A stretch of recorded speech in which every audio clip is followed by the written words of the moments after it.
ikaze kugusengarwa muri kumwe nanjye isimbi rya Yesu mu kiganiro cy'umuryango ubereye umuryango ukwiriye. Murakaza neza kandi turabishimiye.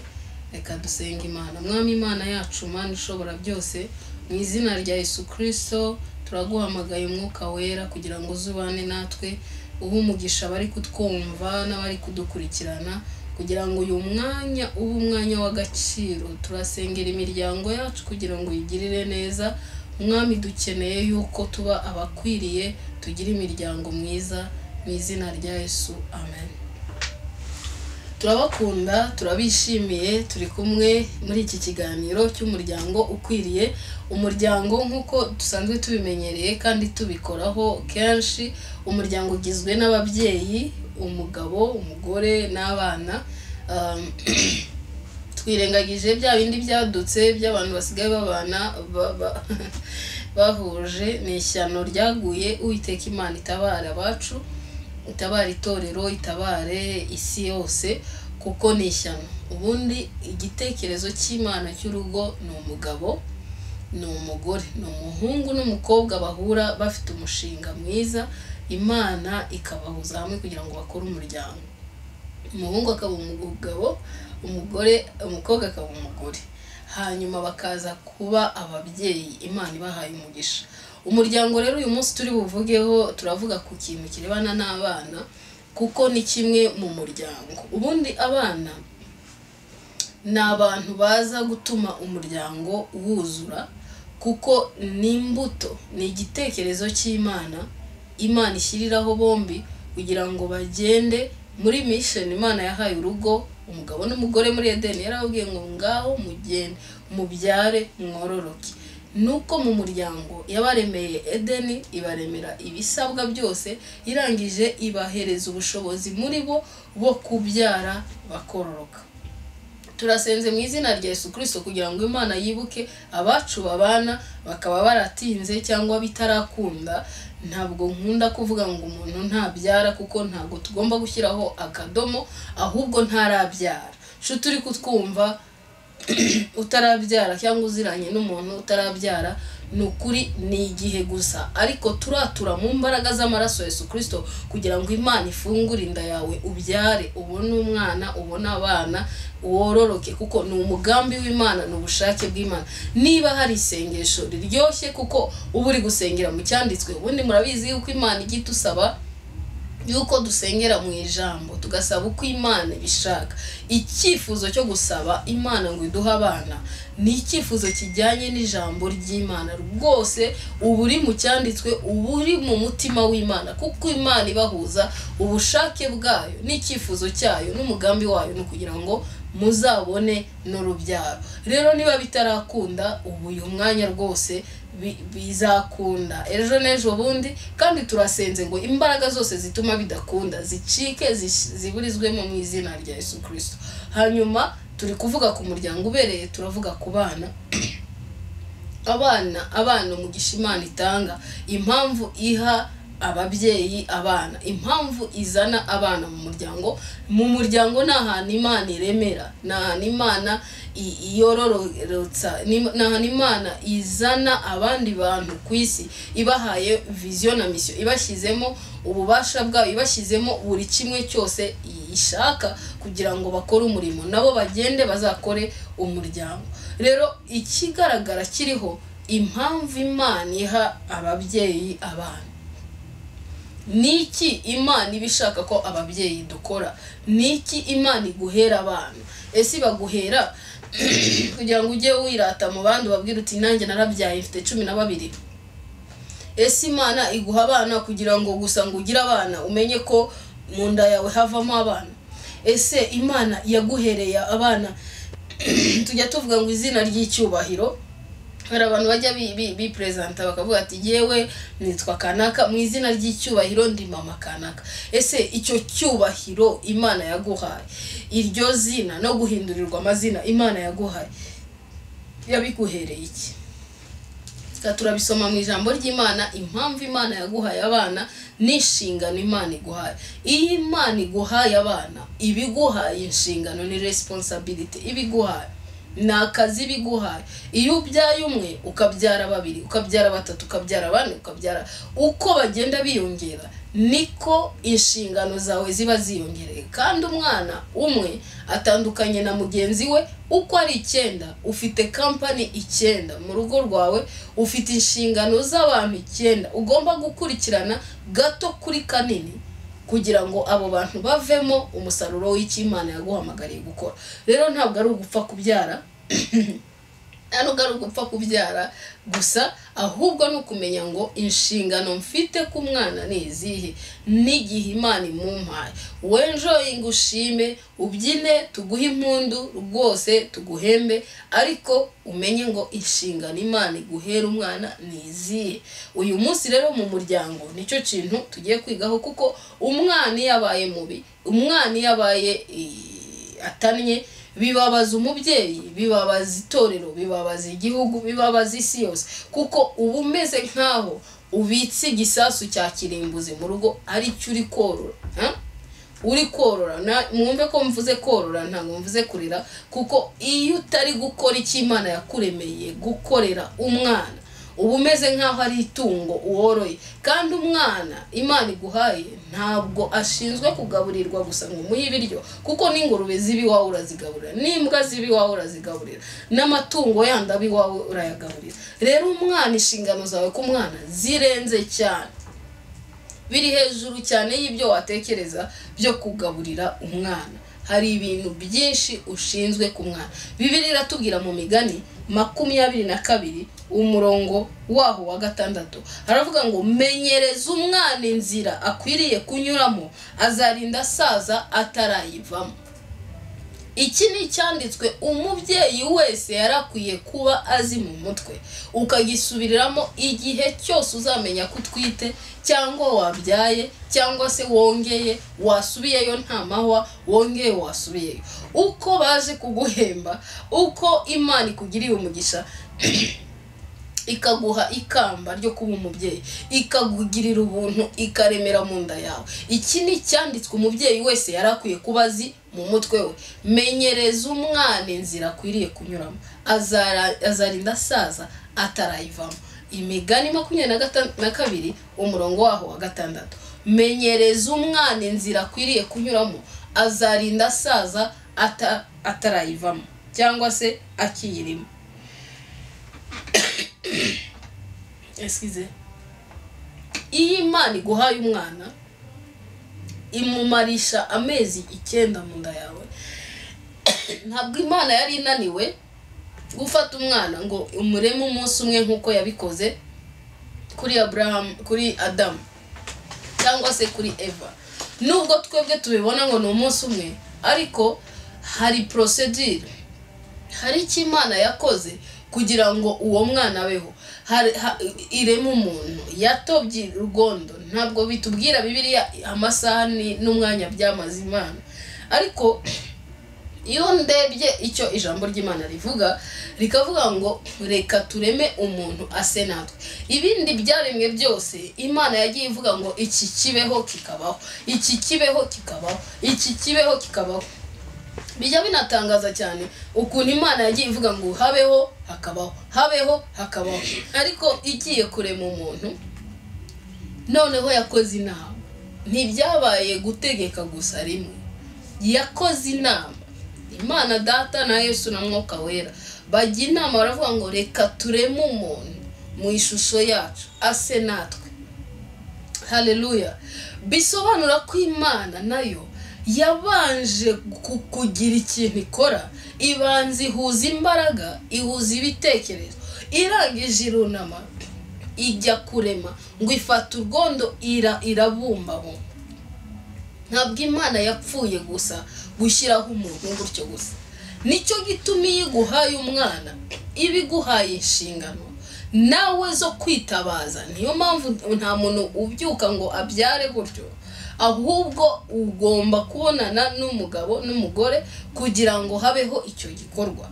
Muri make haba habayeho ihuriro cyangwa guhuza kw'ibintu byinshi kugira ngo habeho umuntu.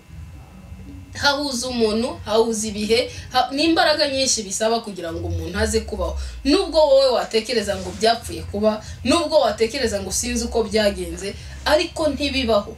Waba waravutse ku babyeyi babishakaga, bagutegereje igihe, cyangwa se bigapfa kuza nk'uko twebwe tubitekereza, ariko mu mugambi w'Imana ntabwo wapfuye kuza. Nta nubwo umwana ajya apfa kuza. Tujya tubona abantu tugasanga baratwite, akavuga ngo sinzi uko byagenze, n'ubuhamya bwinshi tujya twumva.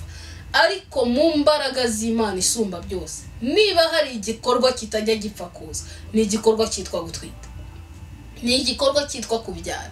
Ni ikintu Imana itekerezaho, ibara ikabibara.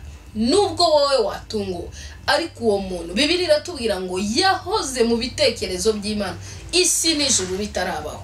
Ntabwo ari umuntu wo kwihutira, nta nubwo ari umuntu wo kwiheba. Ni wihebe waba waravutse gutyo, waba utwitinda utazi uko byagenze cyangwa utateganyije, ariko ndakumenyesha ko uwo muntu yari ari mu mugambi w'Imana uhereye kure. Kuko iyo ubonye ukuntu Imana yaremye umuntu, iyo ubonye imitsi n'imisokoro, n'abahanga bose bagerageza gusobanura ibigize umuntu bakabitangarira, ariko nta muntu washobora gukora umuntu, kuko ni ubumana bw'Imana. Baragerageje abahanga, bakora amarobo, bakora ibisofiya. Twarabibonye muri iki gihugu cyacu, haje ikintu cy'igikoresho kiravuga, bakibitse mu gikarito, nari ndi kureba ukuntu kiri kuvuga mu nama, kikanabaza n'umuyobozi w'igihugu, kikavuga cyubashywe cyane. Ariko cyari cyaje mu bikoresho, ntabwo yaje yicaye mu bantu. Ibyo byose ni ibikwereka ukuntu ubuhanga burema umuntu. Uhumeka, niba uharuka uhumeka, ukaba utwitinda ikaba iri gukurira mu nda yawe, ukabona uruhinja urarubyaye, ni ukuri iyo ni imirimo y'Imana. Iyo ni imirimo y'amaboko y'Imana itagikorwa n'umwana w'umuntu. Wabibara, wabipanga, uwo ni umurimo w'Imana. Impamvu Imana iguhaye umwana ni iki? Impamvu Imana mu muryango iduha umwana, akaza akaba umunezero, akaza akaba ibyishimo, akaza agatuma muhindurirwa amazina, akaza agatuma wubahwa. Impamvu Imana ibiguhaye ni iri jambo rivuga ngo menyereza umwana inzira akwiriye kunyuramo, azarinda asaza atarayivamo. Hari umugabo witwa Aburahamu, dusomye mu Itangiriro 18:17, ijambo ry'Imana riravuga ngo Uwiteka aribaza ati, Aburahamu namuhisha icyo ngiye gukora? Arangije aravuga ngo kuko Aburahamu atazabura guhinduka ubwoko bukomeye bw'ubunyamaboko, kandi amahanga yose yo mu isi azaherwa umugisha muri we. Umva impamvu amahanga yose azaherwa umugisha muri Aburahamu. Umurongo wa 19 aravuga ngo kuko icyatumye mumenya ari ukugira ngo ategeke abana be n'abo mu rugo rwe bazakurikiraho. Wakumvise ako kantu? Icyatumye mumenya ari ukugira ngo ategeke abana be n'abo mu rugo rwe bazakurikiraho. Abategeke iki? Ijambo ry'Imana ryatubwiye muri hariya nyine tumaze gusoma mu Migani 22:6, menyereza umwana inzira akwiriye kunyuramo, azarinda asaza atarayivamo. Umva ibintu ugomba kumenyereza umwana.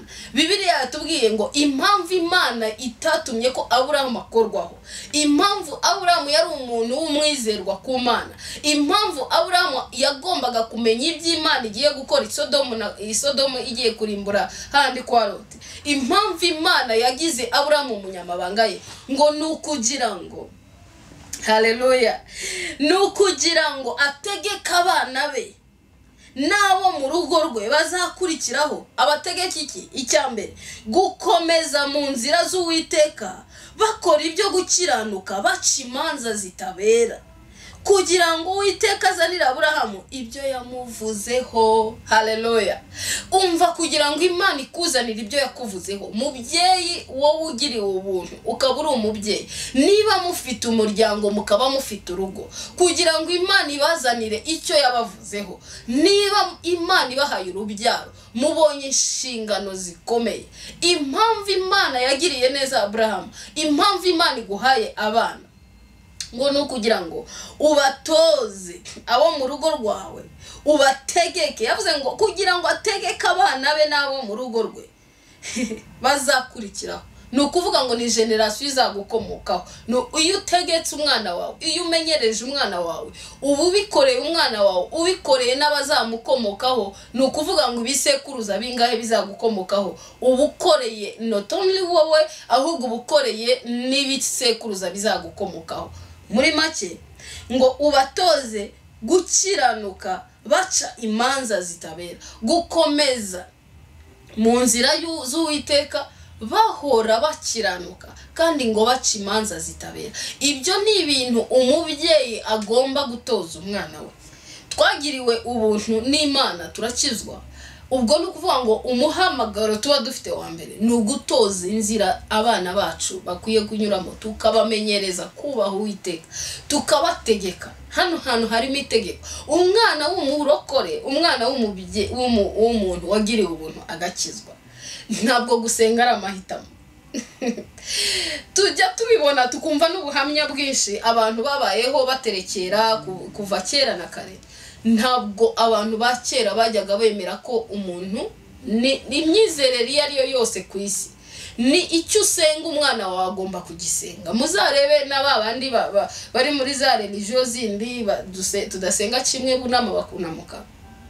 Abana babo ni itegeko kumenya icyarabu, ni itegeko kumenya gukora ibyo bakora, ndetse abana babikora cyane kuruta uko abantu bakuru babikora. Impamvu bibanda ku mwana nuko wakwigisha yakwigisha umwana aba ameze nk'igipapuro cy'umweru uwemerewe kwandikaho ibyo ushaka byose.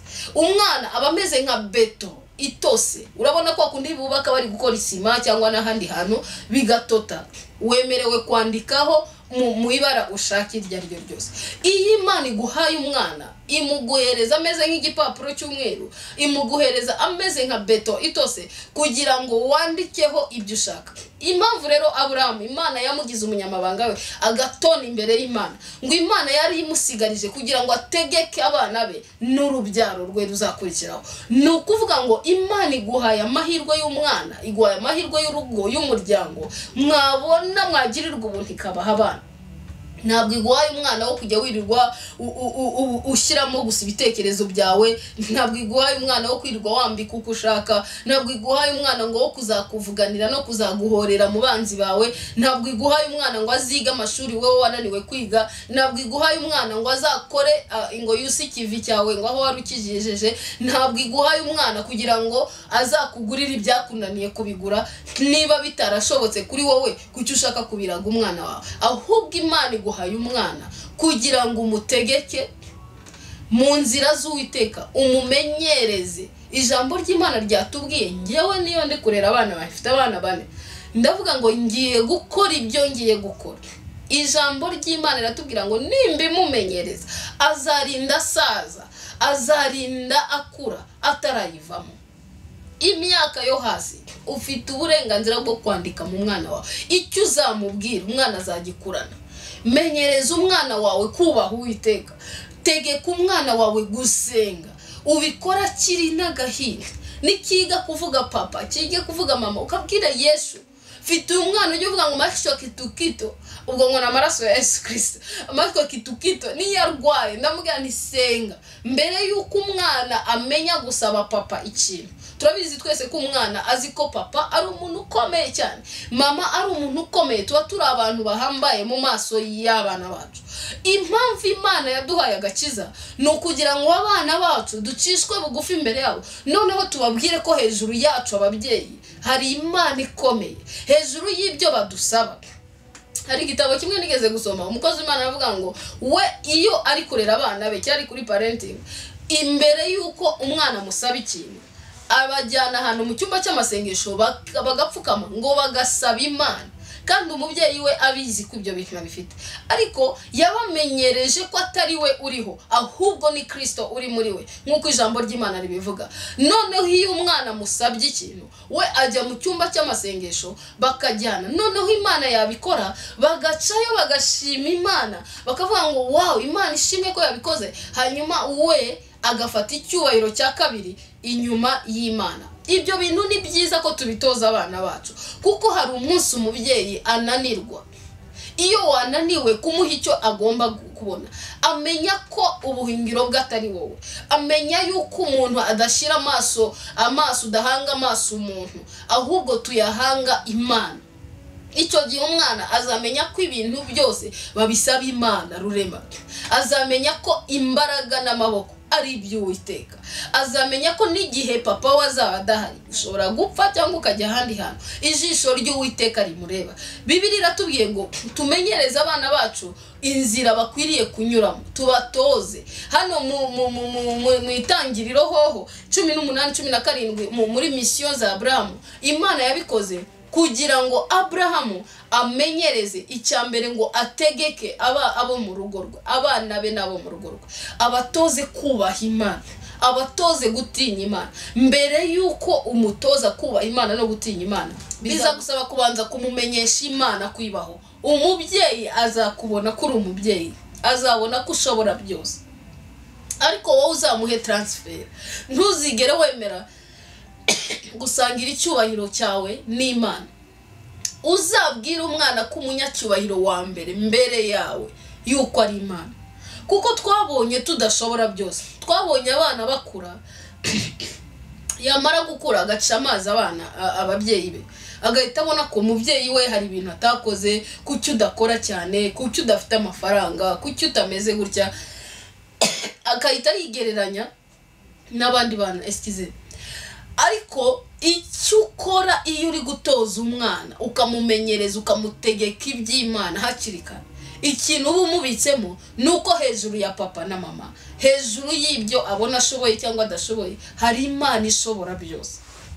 Hari Imana itanga ariko ikabihera igihe, hari amahame y'ubumana. Haleluya. Iyo ijambo ry'Imana riri kutwigisha kurera abana bacu, nukubarerera mu ndangagaciro z'ubumana, zikabacengera. Kandi Bibiliya yatubwiye ngo bakiri bato ukamuvana mu nda, kuva ari mu nda ukamubwira ibyanditswe, ukamubwira ibintu by'ubumana ari mu nda. Umwana arumva ari mu nda, uzamubigerageze urebe rwose umwana arumva. Niba umwana ashobora kuvukana agahinda, niba ibikomere by'umubyeyi kwa muganga batubwira ngo byafekta umwana, bakavuga ngo papa na mama ngo mujye mureka kurwana, mujye mureka itabi n'inzoga na bya byaha byose, nubwo ari abapagani babyemera, ariko iyo umuntu atwite barabimubuza. Impamvu ki babimubuza iyo atwite? Nuko bazi ko ari bibi ku mwana. Rero niba abaganga b'isi n'ab'isi bamenya kubwira umubyeyi ngo atoze umwana inzira akwiriye kunyuramo akiri mu nda, twebwe ijambo ry'Imana riratubwira ngo tubikore bakiri mu nda, tubategeke. Umwana iyo akivuka ufite ubushobozi n'ubudahangarwa bwo kumutegeka inzira akwiriye kunyuramo, ukamumenyereza gusenga nta kibazo. Njya numva abantu bambwira bati ibyo bintu wihaye ngo byo guha abana ngo nibamara gukura ngo bazabyishakira. Nta kibazo, ngewe nzakora icyo Bibiliya ivuga. Bibiliya ivuga ngo menyereza umwana inzira akwiriye kunyuramo. Nanjye ntabwo navuze ngo azanyuremo, nakabyifuje ni nako mbikene, ariko nkeneye yuko azabicamo. Nge nzakora ubushobozi bwanjye, nzakora icyo nshoboye gukora, mpereza umwana umurongo akwiriye kunyuramo. Kandi hari umubyeyi umwe wigeze kuduha ubuhamya, aratubwira ukuntu papa we na mama we bamureresheje gusenga uhereye ku myaka 9. Bamureresha igitugu, aho abandi bajyaga kuragira no gukina, bo bamushyiraga ku murongo. Ageze imyaka 18, 19 ngo biba ngombwa ko ava aho hantu mu cyaro cy'iwabo ajya ahandi hantu. Ntiyagombaga kuguma iruhande rw'ababyeyi iminsi yose, ntago bijya bishoboka. Ngo ariko umubyeyi we kuko yarazi imbuto yamubibyemo, ngo yaramubwiye ngo ngaho genda. Iryo jambo rivuze gute? Iryo jambo riravuze ngo nagushyizemo ibyo ngomba gukora, nagushyizemo ibyo nsabwa, noneho genda. Uwo mwana w'umusore yabaye nk'abandi bana nyine baciye ikiziriko, ko iyo umuntu agiye muri internet murabizi dukunda kubona ngo abana ngo baba pasiteri, ngo abana ngo baba abakozi b'Imana ngo barananiranye. Umwana yaragiye mu gikundi cy'abandi bana, ashaka kunywa itabi nk'uko abandi bana barenywa, biranga, biramunanira. Yumva itabi riranze, ashaka kunywa inzoga nk'uko abandi bana bazinywa, yashaka kunywa bikanga. icyo yatojwe akiri muto. Amasengesho uko se yabyukaga saa 9 z'ijoro gusenga, yarapfukamaga akabwira umwana ngo nawe pfukama. Umwana atabishaka nta kibazo, ngo ntago yabaga bishaka kanasinzira, nakamubwira ati nta kibazo sinzira, ariko usinzira upfukamye. Uyu aya masaha nayo gusenga. Uwo mupapa yari gutanga ubuhamya avuga ngo aho ageze uyu munsi abikesha igitugu ababyeyi be bamukoreye akiri umwana. Uyu munsi ni umukozi w'Imana ukomeye. Ibyo bisobanura iki? Mubyeyi ugiriye ubuntu bwo kuba ufite umwana, kora nta kibazo, iyo experience umutoza akiri muto. Gutoza umwana ni ukuvuga, ariko noneho kuvuga ntabwo ari cyo cy'ingenzi. Ugomba gukora ibyo ushaka ko umwana akora. Niba ushaka kwigisha umwana gusenga, senga. Niba ushaka kwigisha umwana kubaha Imana, ubaha Imana. Ibyo uvuga ubikore kugira ngo umwana azabikore.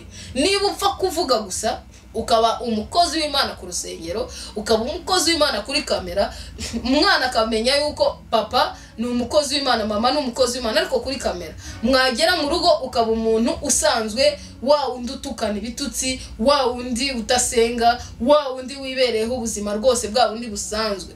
Ndakumenyesha ko ibyo bintu uri gutoza umwana ntabwo azabikora. Kenshi abana baraturega, kenshi abana badusubiza ibyo twebwe twabahaye. Nibutse umunsi umwe nigeze kuba ndi kuganira n'umwana, ambaza ikibazo, umwana kinanira kugisubiza. Mu mutima ndavuga nti ibi ni ngewe wabiteye.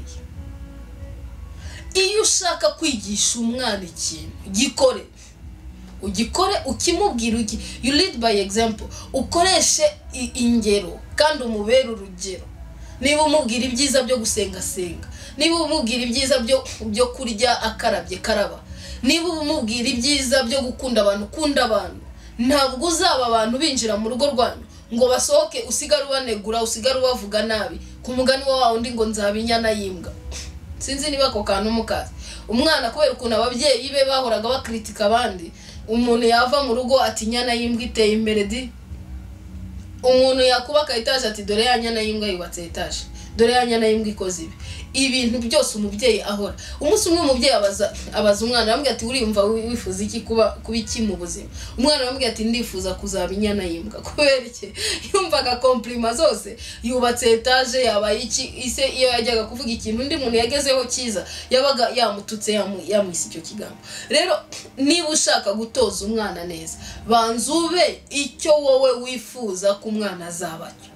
Ni imbaraga zikomeye. Niyo mpamvu abantu bakizwa, turi gukizwa muri iyi minsi tutigeze tuvuga. Hari ngo abitwa ba seri B, hari seri A biboneye agakiza aho ngaho rwose tutarabyigishijwe, twiviriye aho ngaho Irodebari kwa Makiri. Hari abandi bana rero bavutse kuri batwebwe bakijijwe, abo babita seri B. Niba wowe utarasengewe ngo utozwe n'ababyeyi bawe, ariko ufite inshingano zo kwiga wigisha, ubwira umwana uti iki kintu niba ngikoze, sorry mumbabarire nkoze icyaha. Wige gusaba imbabazi. Niba ushaka ko umwana wawe azasaba imbabazi, nawe iga kuzimusaba no kuzimuha. Niba ushaka ko umwana wawe azagira imbuto zose z'umwuka, urukundo, bizagusaba wowe kugira urukundo kugira ngo umwana wawe agire urukundo. Niba ushaka ko umwana wawe azagira ibyishimo, uriga kugira ibyishimo hamwe n'umwana wawe, umutransmetemo ibyishimo. Ni inshingano zawe mubyeyi gukorera muri za mbuto z'umwuka wera uko ari 9, uko ijambo ry'Imana ribitubwira. Ubyiga ubikore, nurangiza uko niko batoza inzira. Noneho Bibiliya yatubwiye ngo impamvu Imana yabikoreye Abrahamu ngo ni ukugira ngo azatoze, ngo namara gutoza ngo izina rye rizakomera. Kimwe mu migisha ya Abrahamu ni izina rikomeye, ni ubutunzi, ni icyubahiro. N'uyu munsi twese turava mu bisekuruza bya Abrahamu. Impamvu nuko Imana yabonye ari uwo kwizerwa. Shuti yanjye mwene data, ndagukangurira kumenya yuko kwibuka ko mu muryango atari papa na mama gusa, ahubwo Imana yabahaye abana. Ni abantu b'agaciro kandi ni abantu tuzabazwa. Umuntu wari we wese ntabwo ari umusirikare wo kuzarimbwa. Urebe dufata urugero wenda kuba bene data bajya biyahura ngo bajya bababwira ngo babigisha bakira abana ko kiriya gisasu cya kirimbuzi iyo akirimburiyeho akagituritsa hagapfa abantu benshi ngo ajya mu ijuru kandi akabona amapeti menshi azaragwa byinshi. Ibyo bintu babimubwiye kuva yiga kumva, kuva yiga kubona, bituma rwose bimworohera gufata igisasa akakihambiraho akajya ahantu hari abantu benshi, arabizi ko agiye kuhita ajya mu ijuru. Ibaze noneho twebwe dufite ukuri ni ijambo ry'Imana, dutoza abana bacu ibyanditswe, dutoza abana bacu kumenya icyo Imana ishaka ku buzima bwabo, bazarinda basaza batarabivamo. Ibyo ngibyo natwe turi urubyaro rwa Aburahamu, natwe turacyajaja, turacyashaka kwiga. Wikwereka umwana ko uri supernatural, mwereke ko uri umuntu, kujya ukosa, mwereke ko nawe ukeneye kwigira ku birenge bya Kristo, mwereke ko ushaka Imana. Umwana wawe akubona usenga papa, umwana wawe akubona usenga mama, ibintu byo kubyuka buri munsi ugenda, emera ugume mu rugo niba ufite abana. Nta kibazo nubwo baba bari gukora ibindi, bakubona uri mu cyumba usenga, bakubona uhamagara Imana, bakubone uri hurarira amarira n'ibimyira byaje uri gutabaza Imana. Abana bakubone uri wakshiko uri gushaka Imana, umenye ngo uzaba uri kubatoza.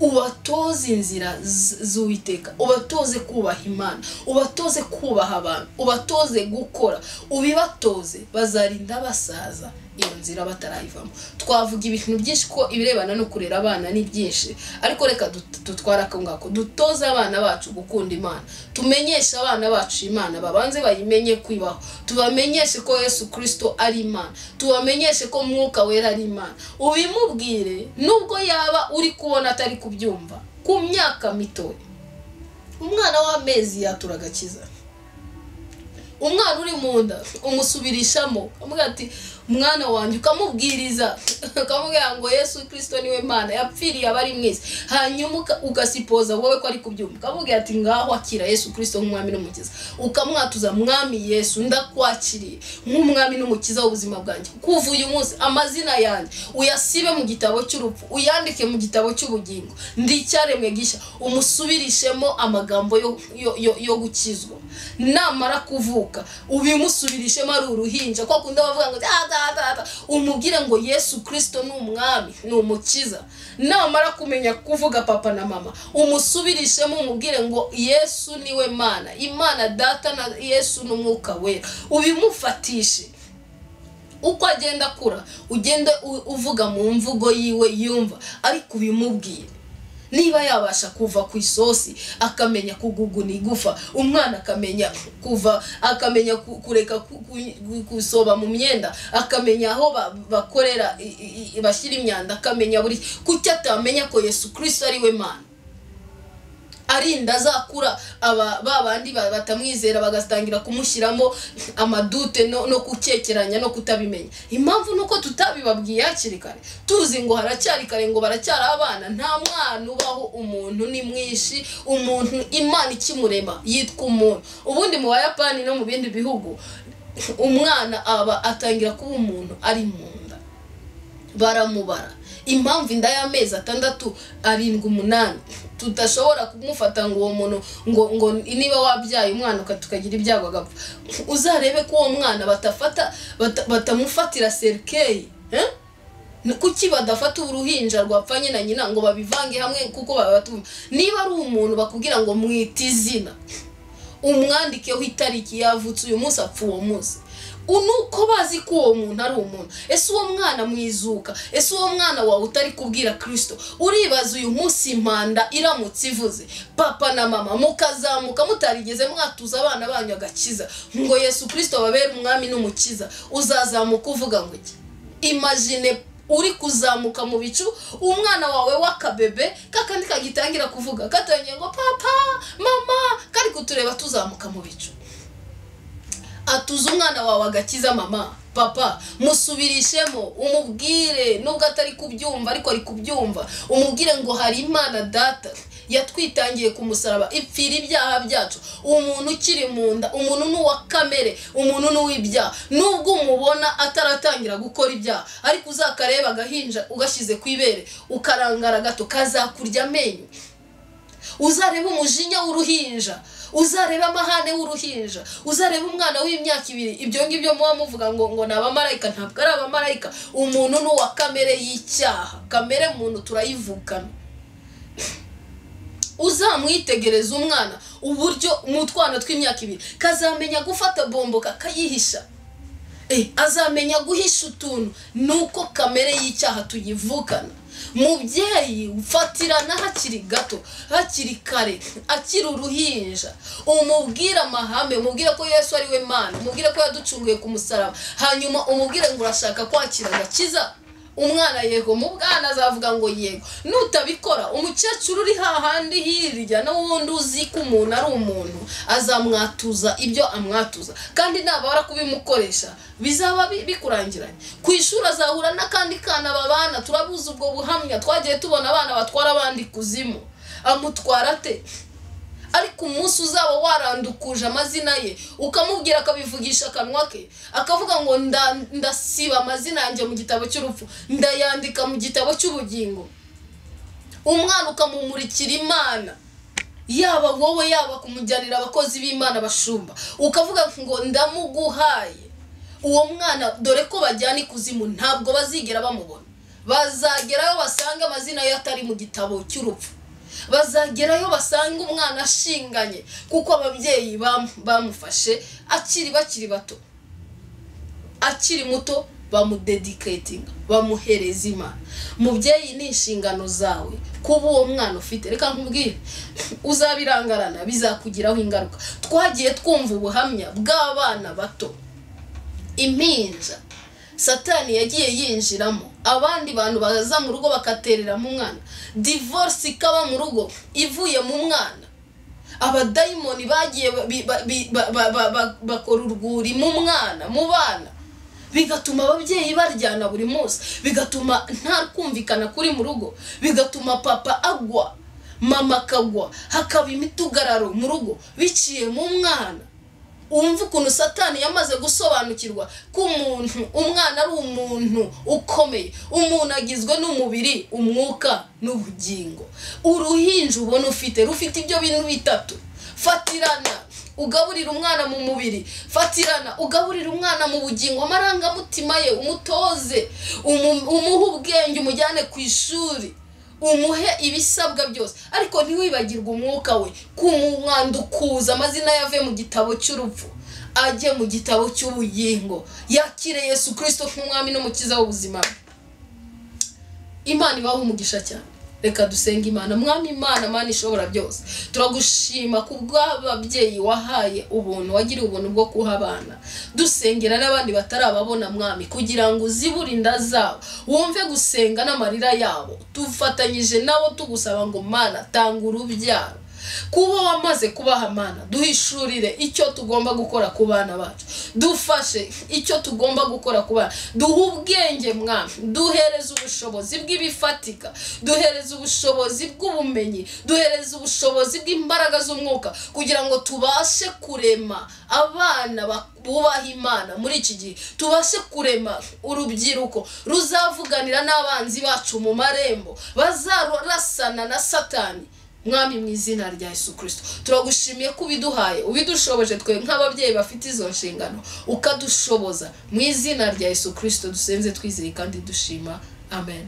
Murakoze kuri gusenga rwa